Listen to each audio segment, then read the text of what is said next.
দুর্গাপুজো মানেই ছুটি আর দুর্গাপুজো মানেই আড্ডা, ঠাকুর দেখা। এবার দেখা গেল রাজ শুভশ্রীর বাড়িতে পারিবারিক আড্ডা। হ্যাঁ বন্ধুরা, নবমীর সকালবেলা রাজ শুভশ্রীর বাড়িতে পরিবারের সদস্যরা একসঙ্গে দিচ্ছেন আড্ডা।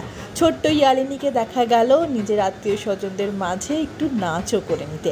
এই মিষ্টি মুহূর্তটি শেয়ার করলেন রাজ চক্রবর্তী।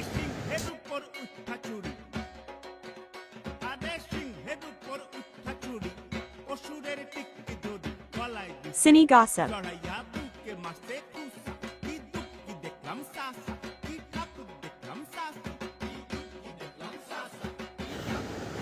নবমীর সকালেই দেখা গেল শুভশ্রী গাঙ্গুলিকে শ্বশুরবাড়ির সদস্যদের সঙ্গে জমিয়ে আড্ডাও দিতে।